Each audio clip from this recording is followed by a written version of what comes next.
그래, 구해줘서 고맙다. 2019 여름 성경학교 내 친구를 구해요 Save My Friend, 여러분들을 초대합니다.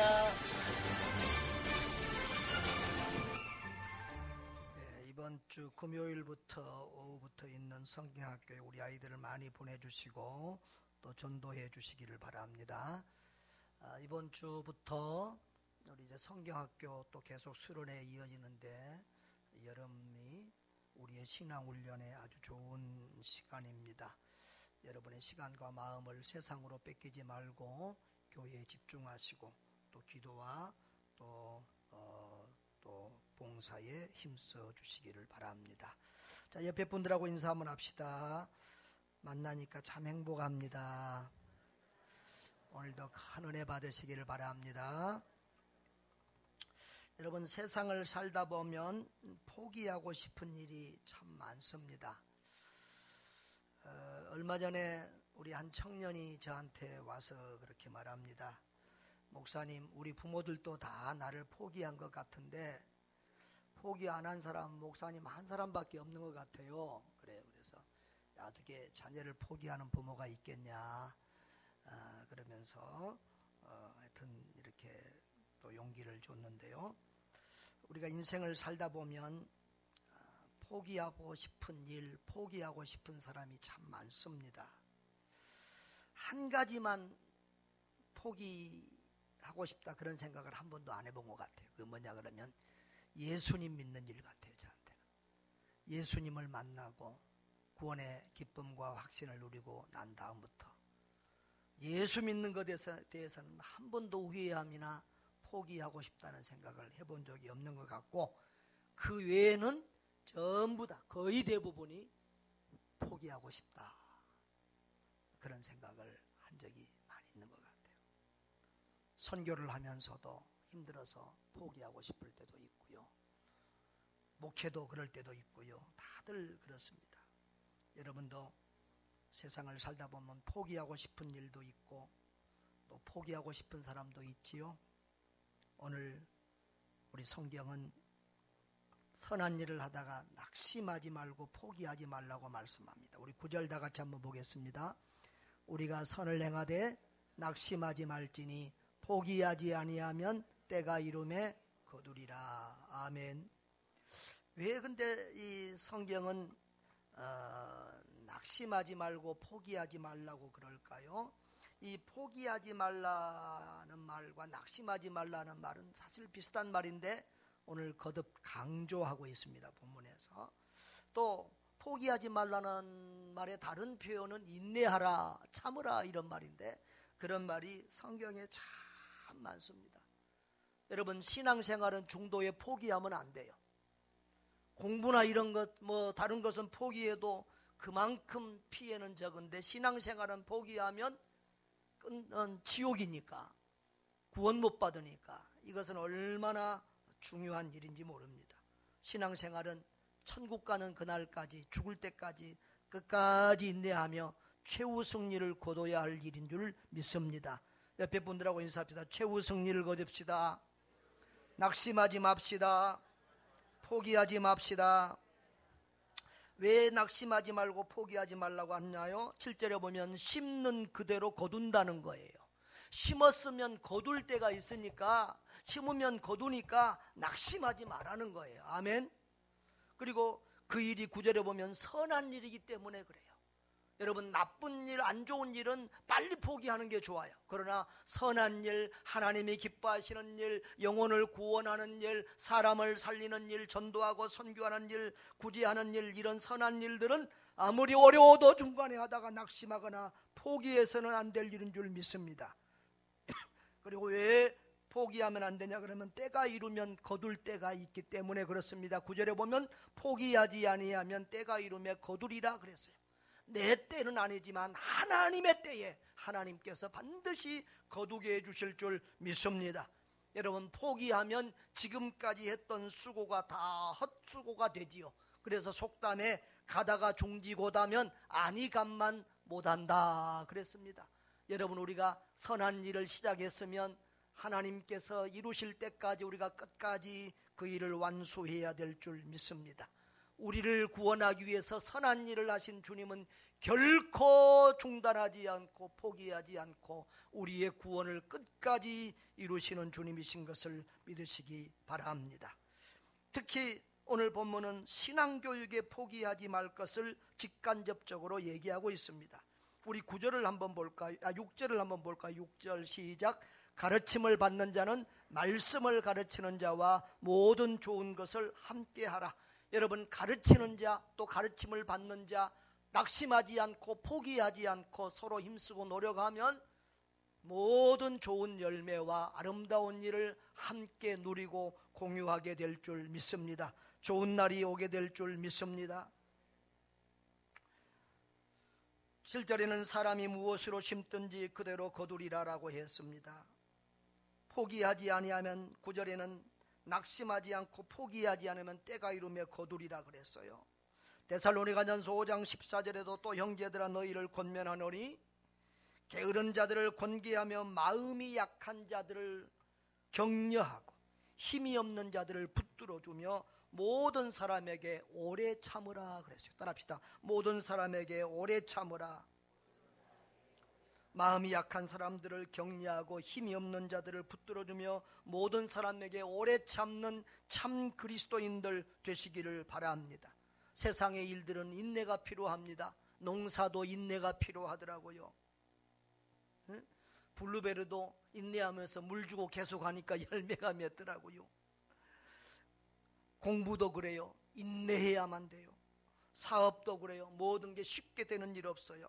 그러나 무엇보다도 인내가 필요한 일이 사람을 살리고 사람을 변화시키는 일인 줄 믿습니다.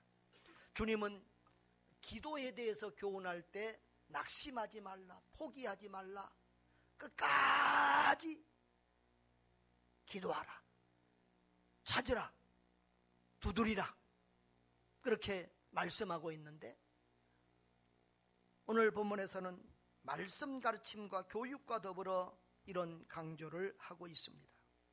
여러분, 교육이야말로 가장 인내가 필요한 일입니다. 제가 군대 가기 전에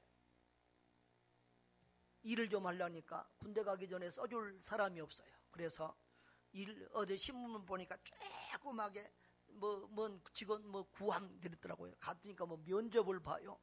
그래갖고 또 합격됐다고 연락이 왔어요. 그래서 나는 굉장한 직장인가 그러고 갔더니 저 젊은 사람, 나 같은 사람 몇이 모아서 저 시골 가더니 시골 마을에 돌아다니면서 바람잡이 역할하는 거예요.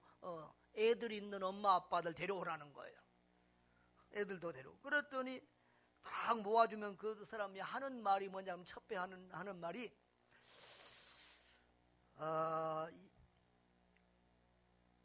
1년을 바라보는 사람은 농사를 짓고 10년을 바라보는 사람은 나무를 심고 30년을 바라보는 사람은 자녀를 교육하라, 가르치라, 교육에 투자하라고 그러더라고요. 그래가지고 책 팔아먹더라고. 그래가지고 이 사기당했구나 그러고 그냥 올라오기는 왔는데 하여튼 그 말은 늘 하도 많이 들어서 남아요. 1년을 생각하면 뭘 하라고요? 농사, 열매를 거둬요. 10년 나무, 30년 사람은 적어도 30년은 지나야 뭔가 모양이 만들어져요. 그래서 국가에서도 교육은 100년 되게라 그렇게 말을 하기도 합니다. 우리 선교사님들이 저한테 꼭 이상하게 이런 질문을 자주 해요. 목사님, 선교사가 더 쉬워요? 목회가 더 쉬워요? 그래요. 그러면 저는 목회가 더 어렵습니다 그렇게 말합니다. 그런데 다음 세대 목회가 가장 어렵습니다. 이 다음 세대가 답이 안 나와요. 그런데 아무리 어려워도 포기할 수 없는 것이 다음 세대예요. 너무너무 어려운 일이지만 포기할 수 없는 가슴에 끓는 한이 되는 일이 이 다음 세대를 살리는 일입니다. 다음 세대를 포기하면 미래가 없습니다. 따라합시다. 다음 세대는 우리의 미래입니다. 우리의 소망입니다. 근데 그 다음 세대를 살리는 미래가 교육에 있어요. 교육. 어떻게 교육을 시키느냐. 여러분, 다음 세대의 신앙 교육은 하나님의 명령입니다. 우리가 잘 아는 신명기의 쉐마의 말씀 한번 볼까요? 신명기 6장 4절로 9절을 한번 우리 읽어보겠습니다. 다 같이요. 이스라엘아 들으라. 우리 하나님 여호와는 오직 유일한 여호와시니 너는 마음을 다하고 뜻을 다하고 힘을 다하여 내 하나님 여호와를 사랑하라. 오늘 내가 내게 명하는 이 말씀은 너는 마음에 새기고 내 자녀에게 부지런히 가르치며 집에 앉았을 때든지 길을 갈 때든지 누워있을 때든지 일어날 때든지 이 말씀을 강론할 것이며 너는 또 그것을 내 손목에 매어 기호를 삼으며 내 미간에 붙여 표로 삼고 또 내 집 문설주와 바깥문에 기록할지니라. 히브리어에는 순서가 바뀌었죠. 들으라 이스라엘아, 쉐마 이스라엘 이렇게 되어 있어요. 그래서 유대인들은 요 문장을 이 본문을 쉐마라고 그렇게 말하면서 이것이 가장 중요한 명령이라고 이것을 붙들고 유대인들은 살죠. 그래서 이 말씀대로 자녀들을 다음 세대를 가르치는 일에 목숨을 거는 거예요. 그 결과 유대인들은 교육의 천재라고 이렇게 불림을 받고 세계에서 가장 많은 노벨상 수상자들을 배출하고 세계를 움직이는 두뇌들이 되었습니다. 여기 이 쉐마의 말씀을 간단히 요약하면 그렇습니다. 신앙교육을 하되 부지런히 가르치라고 했는데 뭘 가르치느냐? 핵심 내용은 그렇습니다. 하나님 여호와는 오직 유일한 하나님이시다. 다시 말하면 하나님만 오직 유일한 주님으로 섬겨야 된다는 거예요. 하나님보다 더 사랑하는 일이 있어서는 그것이 있어서는 안 된다는 거예요. 우리 다 지난주에도 설교 들었잖아요. 하나님과 재물을 겸하여 섬길 수 없다. 그래서 마음과 뜻과 힘을 다해서 하나님을 사랑해야 된다. 이것이 신앙교육의 핵심 내용입니다. 아멘. 그런데 그 다음에 4절부터는 방법론, 그 다음부터는 이제 5절부터 9절까지는 방법론이에요. 부지런히 가르치라는 거예요. 부지런히. 따라합시다. 부지런히 가르치라. 그래서 집에 앉았을 때나 길을 갈 때나 누워있을 때나 일어날 때든지 하여튼 계속해서 부지런히 때를 얻든지 못 얻든지 가르치라는 거예요. 반복 교육하라는 거예요. 그래서 우리는 이 교육에 온 힘을 쏟아야 돼요. 그리고 너는 또 그것을 내 손목에 매어 기호를 삼으며 내 미간에 붙여 표로 삼고 또 내 집 문설주와 바깥문에 기록할지니라. 이제 우리는 영적으로 해석하면 우리 머릿속에 우리 머리에 이 생각, 이 사상을 집어넣고 우리의 손에 우리의 행함으로 하나님 사랑, 이웃 사랑을 실천하고 우리가 이런 식으로 해석하고 이해할 수 있는 유대인들은 문자 그대로 정말 이 말씀을 머리에 달고 다니고 손에 하고 뭐 메고 다니고 막 집에다가 막 문설주에 붙여놓고 출입구 붙여 눈에 보이는 데마다 하나님의 말씀이 보이긴 하세요. 다시 말하면 말씀을 계속 들려주라고 그랬죠. 계속 말씀을 가르치라, 강론하라 그랬어요. 그러니까 유대인 어린 아이들은 뭐예요? 말씀을 계속 들어요. 그리고 보는 것마다 말씀이에요. 그러면 뭐가 나오겠어요? 말씀이 나오죠. 여러분 인풋 아웃풋 들어봤어요? 들어가면 그게 나오는 거예요. 자꾸 욕 듣고 살면요 그 애는 욕을 잘해요. 자꾸 좋은 것을 보고 들으면 좋은 말을 잘해요. 아멘. 하나님의 말씀을 계속해서 유대인들은 아이들에게 들려주므로 그 아이들이 하나님의 말씀을 따라 살도록 그렇게 교육하는 것입니다. 그래서 교육 환경이 중요하죠. 여러분 우리 다음 세대 교육은 하나님이 우리를 택하신 목적이요 사명입니다. 창세기 18장 19절을 보면은 하나님이 아브라함을 택하신 목적을 기록해 놨는데 우리 다 같이 읽어볼까요? 내가 그로 그 자식과 건속에게 명하여 여호와의 도를 지켜 의와 공도를 행하게 하라고 그를 택하였나니 이는 나 여호와가 아브라함에게 대하여 말한 일을 이루려 함이니라 그랬어요.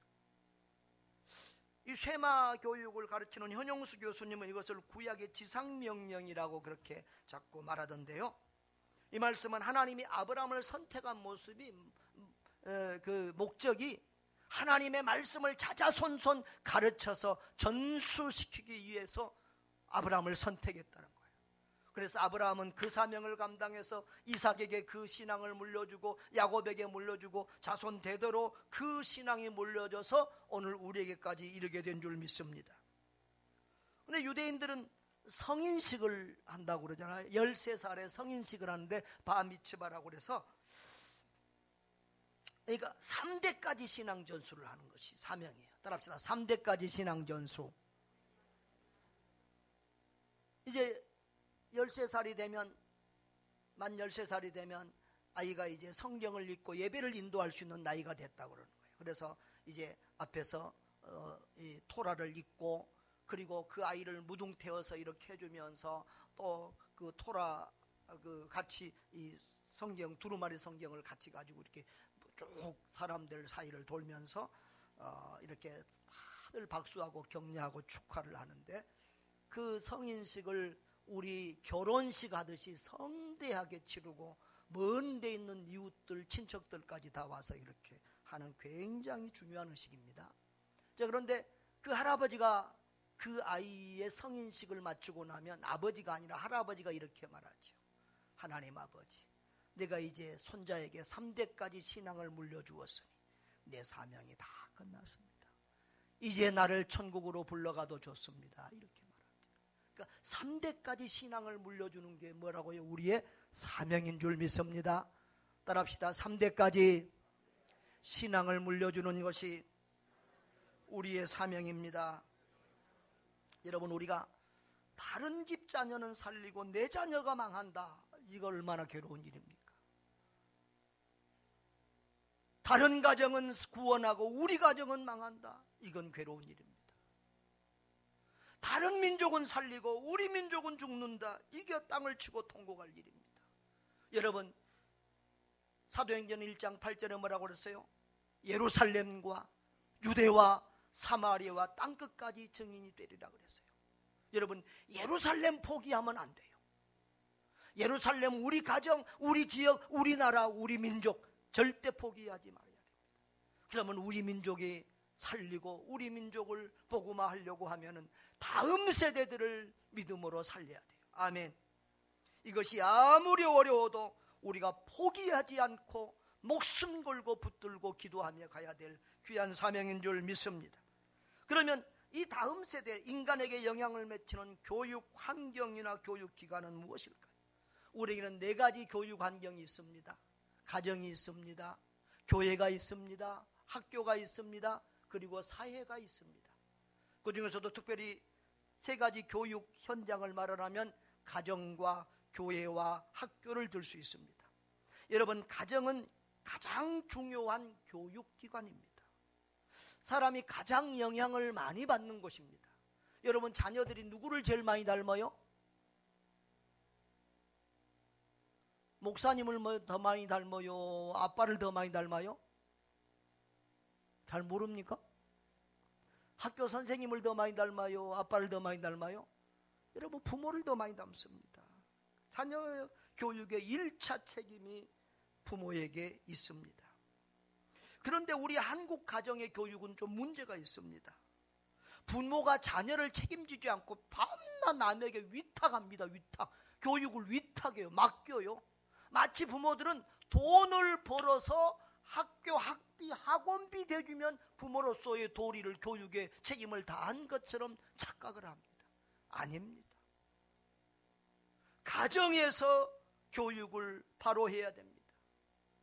자기 십자가를 지고 주님을 따르라고 했는데 바로 자녀를 신앙 안에서 바로 세우는 것이 우리가 져야 될, 그리스도인이 져야 될 자기 십자가인 줄 믿습니다.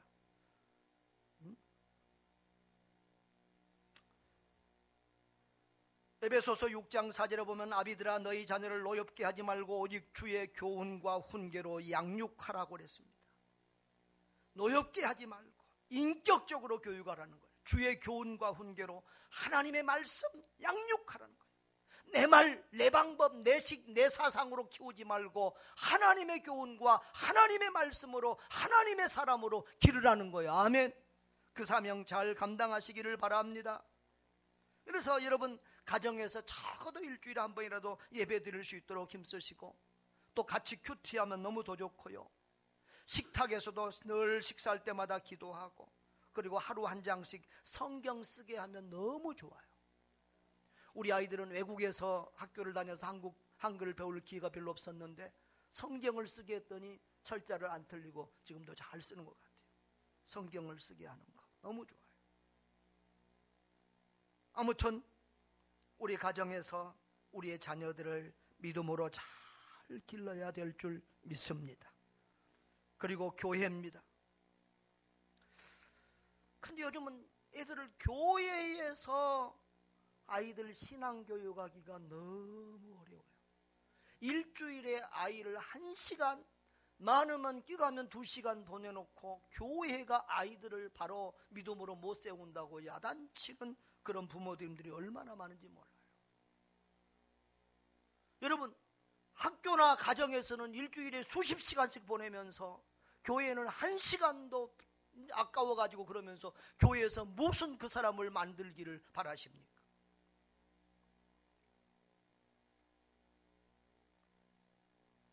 적어도 우리 아이들을 자꾸 예배 시간에, 저는 아마 뭐 많은 좋은 교육이 있지만 가장 자연스러운 전통적인 신앙교육은 그래요.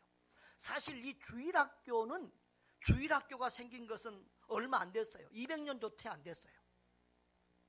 원래는 이 주일학교는 이제 안 믿는 아이들을 전도하기 위해서 이렇게 만든 교육 방법이고요. 원래는 부모들이 다 아이들을 데리고 와서 어른과 아이들이 함께 예배를 드렸어요. 어린이 예배, 어른 예배가 따로 원래 있었던 게 아니에요. 그러니까 지금도 마찬가지입니다. 우리 아이들 뭐 은기나 민기 같은 애들은 오면 어려도 뭐 예배 잘 들읍니다. 습관들이게 맺습니다. 그러니까 적어도 주일 오전, 오후, 금요 예배 정도는 꼭 데리고 나오십시오. 그리고 어렸을 때부터 하면 더 쉽습니다. 이제 초등학교 뭐 5, 6학년 되고 중학교, 고등학교 되면은요, 그 아이들을 훈련을 시키고 습관을 들려면 굉장히 어렵습니다. 그러니까 어렸을 때 뱃속에서부터 그냥 교회를 계속 데리고 나오세요. 또 금요일 날은 내가 애들을 다 오면 안수기도 해줍니다. 그렇게 고등학교 때까지 훈련시키면 대학을 가도 세상에 나가도 세상에 침몰당하지 않습니다. 우리 지난주에 다니엘 설교 들었잖아요. 다니엘이 가정에서 신앙교육 받고 교회에서 신앙교육 받았는데 세상 학교 교육을, 왕립학교 교육을 이기잖아요. 그러니까 어려서부터 신앙으로 가정과 교회에서 잘 무장되면 나중에는 세상 불신 교육을 이기는 그런 믿음의 용사들, 우리 다음 세대들이 될 줄 믿습니다. 그리고 아이들 그 토요일 날이나 뭐 성경 공부 모임 있으면 꼭 보내세요. 아이고 뭐 몇 명 모이는 애들이 없어서 심심해서 안 간대요. 여러분, 교육은 숫자가 작을수록 더 좋은 거예요. 옛날에 우리 학교 다닐 때는 70명이었어요. 어제 밤에. 그렇죠? 애들이 막 뒤에서 터지고 막 부수고 의자가 날아다니고 난리하고 막. 근데 제 옆에, 나는 고등학교 3학년 때 3번이었어요. 기순으로 하잖아요. 3번은 내가 최고 번호야 지금. 1번 받을 때도 있는데 3번. 근데 내 옆에 친구는 2번이었어요. 근데 그 친구는 서울대를 갔는데 뒤에서 의자가 날아다니고 싸워도 다 공부만 해요. 그런데요, 여러분, 요즘은 정말로 학교가 이제 20명 이상 된 반도 별로 없잖아요. 근데 숫자가 적을수록 사실은 고급 학교예요. 비싼 학교고 교육의 효과도 좋아요. 그래서 제자 훈련도 소그룹도 좋고 1대1이 더 효과가 있어요. 그래서 우리가 숫자에 관계없이 선생님들도 아이고 뭐 오늘 혼자밖에 안 나왔으니까 다음에 하자 그러지 말고 1대1로 가르치고, 숫자에 관계없이 하나 잘 가르치면 1000명, 10,000명 목을 하는 거예요. 아멘. 우리 선생님들, 우리 또 엄마 아빠들 이렇게 우리 아이들을 가르치는 일에 서로 마음과 뜻과 힘을 다해야 될 줄 믿습니다. 제일 문제가 이 세 번째 교육 환경이 학교입니다. 학교. 갈수록 학교 교육이 중요한 것 같아요. 왜냐하면 학교에 빼앗기는 시간이 너무 많아요. 요즘은 가정에서는 잠만 자고 가고 학교에서 다 살아 애들이. 학원, 학교, 또 학교 끝나면 또 과외 수업, 보충 수업, 학원으로 애들 정신이 없어요. 방학인데도 지금 아이들의 시간을 뺏을, 성경학교 수련회를 지금 애들을 할 수 없는 그런 상황이에요. 아까도 우리 봤잖아요. 지금 아이들의 교육 환경이 경쟁하며 싸우며 이기적일 수밖에 없는 그런 환경이라고. 기독교 교육은 이타적인 사람이 되도록 교육하는 환경인데 학교 교육은 이기적일 수밖에 없는, 저 사람을 누르고 이겨야만 내가 앞선다고 하는 이기적인 경쟁과 싸움과 그런 환경에서 우리 아이들이 자라고 있다는 거예요. 애들이 방학됐는데도 그분들이 왜 그렇게 바쁜지 모르겠어요. 방학됐어도 이분들을 시간을 뺄 수가 없어요. 성경학교도 갈수록 짧아져가지고 이제는 금, 토, 일. SFC도 금요일, 토요일 이틀 한다고 그래서 내가 교육자한테 왜 이렇게 하냐, 좀 더 모아다녀 그랬더니 다른 교회 목사님도 우리 수양관 빌려주는데 금, 토 이틀 한다 그래서 왜 이렇게 하냐고 그랬더니 애들이 학원이고 학교 다 가니까 시간을 뺄 수가 없다는 거예요. 지금 이런 시대. 그래서 우리가 정말로 우리 부모들이 결단을 해야 되는데, 교회 교육이냐 학교 교육이냐, 어디에 우선권을 둘 것이냐, 어디 중심으로 키울 거냐, 신앙교육 중심으로 키울 것이냐 세상교육 중심으로 키울 것이냐 결단하고 헌신해야 될 때예요.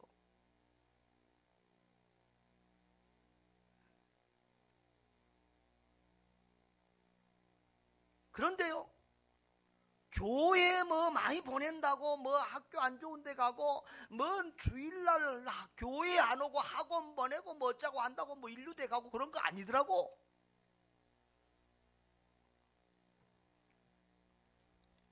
교회에 가서 예배 잘 드리고 신앙생활 잘하면 하나님이 지혜 주시고 마음에 평안 주셔서 공부할 때도 잡생각 안 하고 잘하게 하세요. 오히려 효과 있게 하세요. 할렐루야. 어떻게 아멘 소리가 영 시원찮아. 해봤어야 돼.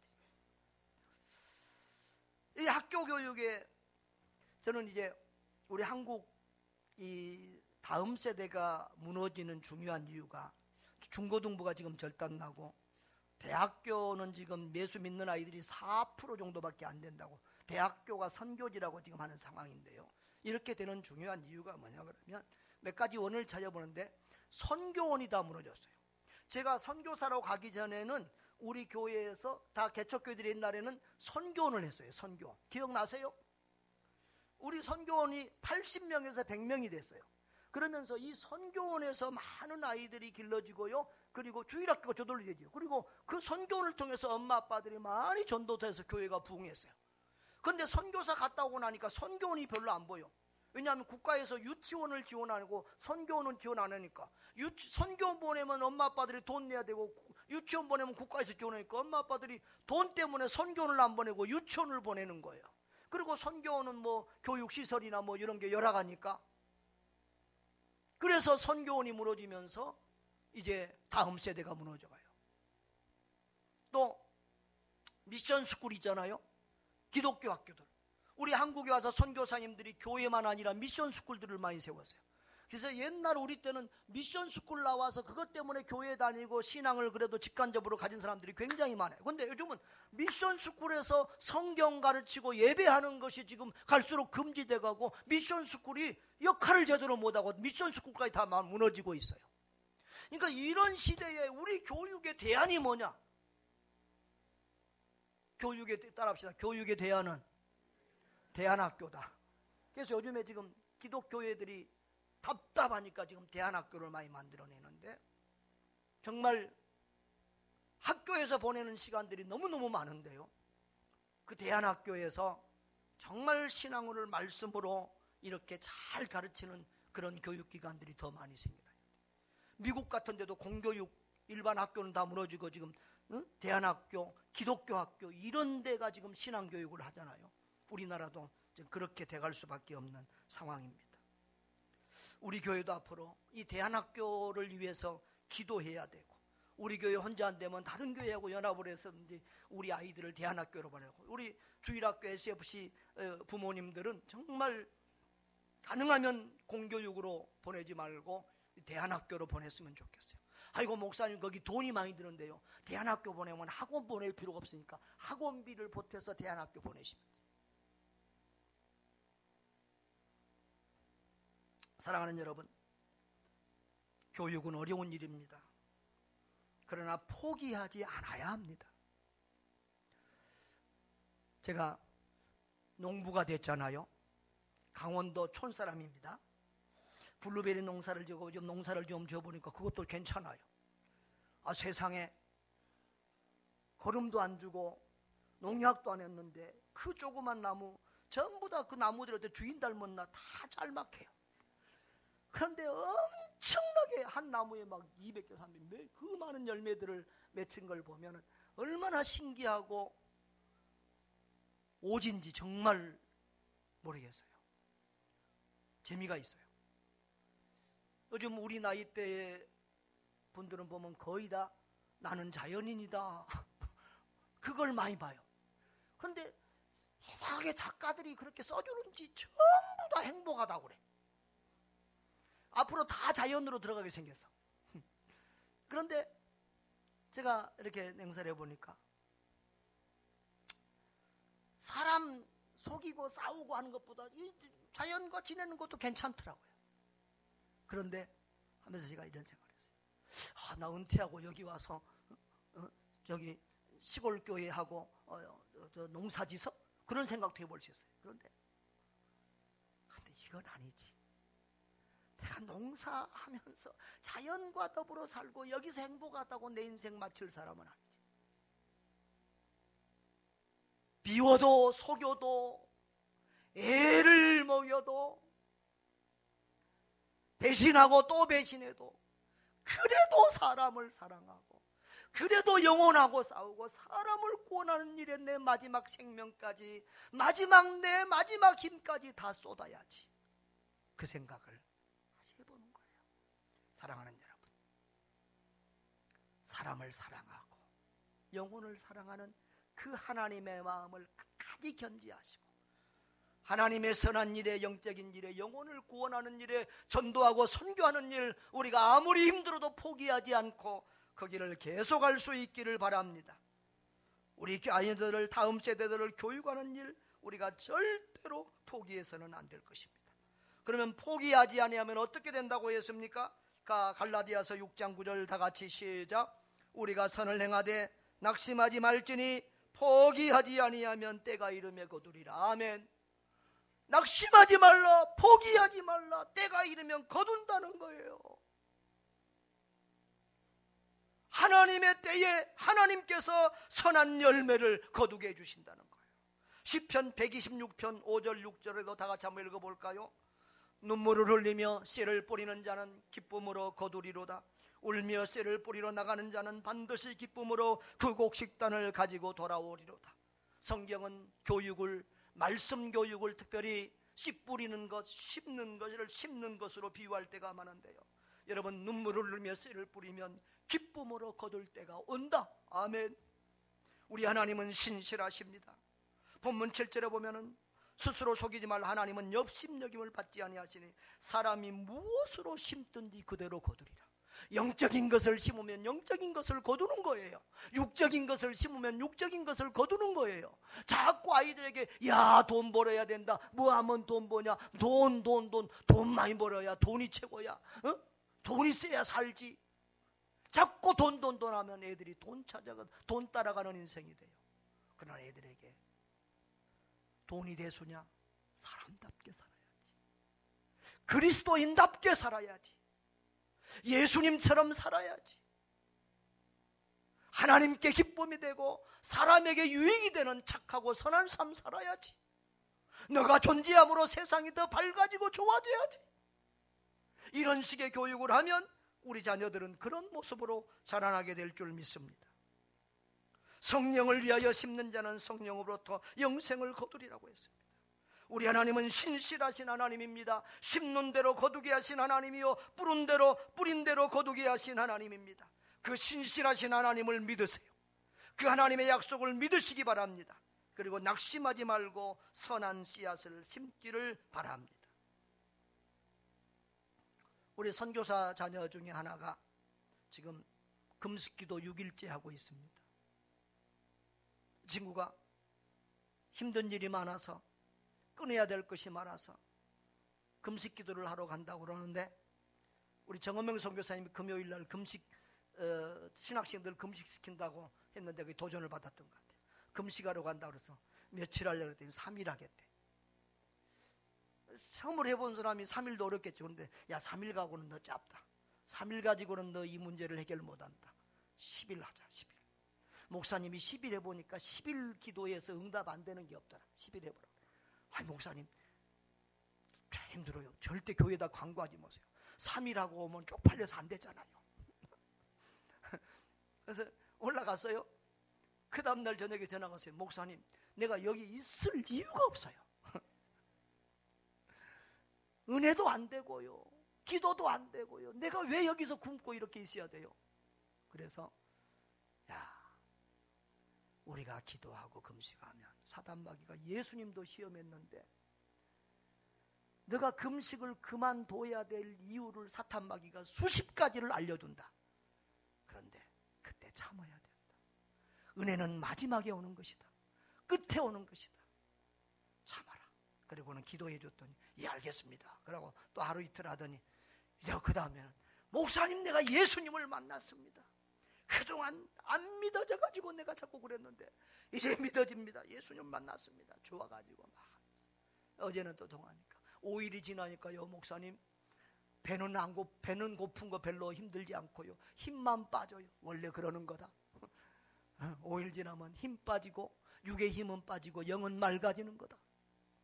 그런데 목사님 여기 기도원이요, 사람이 없어가지고 성전 문을 닫아버려서요, 잠잘 곳이 없어요. 숙소를 얻어야 된대요. 나 돈도 안 갖고 갔는데 어떡 해요? 근데 어느 집사님이 오늘 잠잘 것까지 돈 내줬대요. 그래서 그래 걱정하지 마라. 그럼 내가 월요일날 새벽기도 끝나고 올라갈게. 그렇게 해놨어요. 여러분, 우리가 받는 모든 은혜와 복들은 인내할 때 주어질 때가 많아요. 세상의 모든 성공, 아름다운 절매는 모두 낙심하지 않고 포기하지 않고 인내했을 때 거두는 열매인 줄 믿습니다. 저와 여러분이 낙심하지 않고 포기하지 않고 인내함으로, 선한 일에 인내함으로 이런 열매를 거두는 사람들 될 수 있기를 바랍니다. 성도 여러분, 선한 일, 하나님의 일, 영적인 일, 사람을 살리고 변화시키는 이런 일, 결코 주의 일을 하다가 포기하지 마시기를 바랍니다. 포기하지 아니하면 하나님께서 반드시 때가 되며 거두게 해주신다고 했습니다. 여러분, 왜 우리는 포기하지 않아야 됩니까? 우리 주님이 우리를 포기하지 않았기 때문입니다.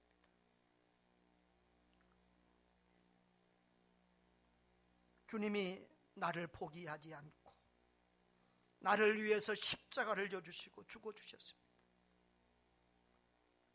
내가 수없이 넘어지고 주님 실망시키고 배반하고 죄지었지만 주님 나를 포기하지 않고 나를 붙들어 주심으로 내가 구원의 기쁨을 누리고 오늘도 목사로서 선교사로서 이 주의 일에 쓰임받고 있습니다. 할렐루야. 저와 여러분이 오늘 오늘 주님 앞에 구원의 기쁨을 찬양하고 이렇게 쓰임받을 수 있는 것은 주님이 우리를 포기하지 않았기 때문인 줄 믿습니다. 그 나를 포기하지 않는 주님의 사랑을 생각하면 늘 눈물이 나와요. 우리가 그 사랑을 받았기에 우리도 그 사랑을 실천하며 살아야 될 줄 믿습니다.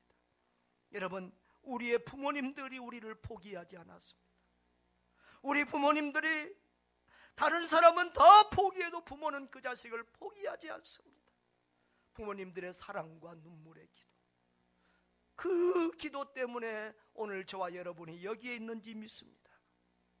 교회의 목사나 우리 교사들, 그들의 기도와 헌신이 있었기 때문에 오늘 우리가 또 여기에 있을 것입니다. 내가 그런 사랑을 받았으면, 그런 은혜로 여기에 있다면 나도 또 다른 사람을 위하여 포기하지 않는 사랑으로 그들을 붙들어주며 일으켜주며 살려주며 세워주는 그런 사람들이 되어야 할 것입니다. 사랑하는 여러분, 우리가 다음 세대를 포기하지 않을 때, 우리 자녀들을 포기하지 않을 때 우리에게는 소망이 있습니다. 교육은 미래입니다. 하루아침에 되어지지 않는 것이기 때문에 정말 인내가 필요합니다. 하나님의 일, 선한 일, 하나님의 말씀을 가르치고 교육하는 일, 포기하지 않고 인내하는 사람들을 통해서 하나님은 이 구원 역사를 이루어 가십니다. 그런 포기하지 않는 하나님의 사람들을 통해서 하나님은 사람을 구원하시고 변화시키는 것입니다. 선한 일을 하다가, 주의 일을 하다가 낙심하거나 포기하지 마십시오. 자녀 교육, 다음 세대 교육 절대 포기하지 마십시오. 그리하여 자자손손 예수 잘